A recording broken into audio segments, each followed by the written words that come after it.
পড়লাম, পরীক্ষা দিয়ে ফাঁস করলাম, মুখস্থ করে শুনলাম, পুরুষটা নিলাম, পড়াইলাম, এরপরে পুরো নামটা জানিলাম, তুমি নামও জানো না, এরপর আমার কপাল খারাপ, আমি হয়ে গেলাম বেঈমান, লেখা নাই, পড়া নাই, আমি নাইলে মাস্টার, ওষুধ নাই, দাবা নাই, শহীদ আলী ডাক্তার, গেঁদাঘুরি কথা চলবে না, ঠিক কিনা? মুনাদরা শেষে বললাম যে বুখারী শরীফের নাম বলছো তোমরা,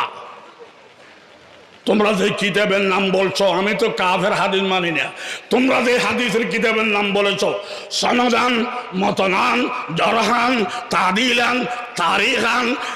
হাদিসের 5টা অলঙ্কার, 5 অলঙ্কার মিলাইয়া বুখারী শরীফ বিসমিল্লাহ থেকে তুমি মুখস্থ স্টার্ট দাও, আমি মুখস্থ স্টার্ট দিব। 2 জন হিন্দু ডাকো, হিন্দু কিতাব বোঝা লাগবে না, যার মুখস্থ বেশি হে হবে আলা হাদিস, যার